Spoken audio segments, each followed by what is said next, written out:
तर माणिकराव कोकाटेंशी संपर्क सुरू आहे। कोर्टात काय घडतंय यावर पुढील निर्णय घेतला जाईल अशी भूमिका उपमुख्यमंत्री अजित पवारांनी घेतली। कोकाटेंच्या शिक्षेच्या स्थगितीसाठी हायकोर्टात याचिका दाखल करण्याची प्रक्रिया सुरू आहे। त्यांचे वकील सध्या हायकोर्टात आहेत, याचिका दाखल करण्याचं काम करतायत। याचिका दाखल झाल्यास आजच तात्काळ सुनावणीसाठी प्रयत्न करणार असल्याचं कळतंय। अपडेट्स घेऊयात आमचे प्रतिनिधी गणेश कवडे यांच्याकडून। गणेश, काय अपडेट्स आहेत याबाबत?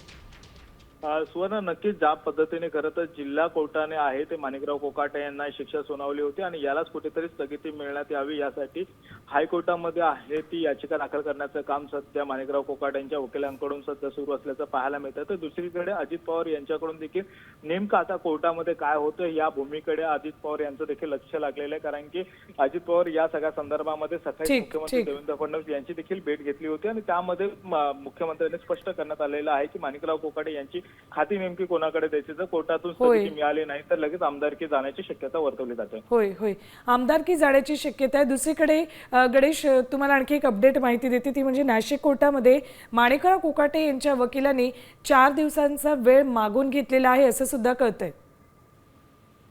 नक्कीच ज्या पद्धतीने खरं तर एखादी शिक्षा सुनावल्यानंतरून याला अपील करण्यासाठी हायकोर्टामध्ये जाण्यासाठी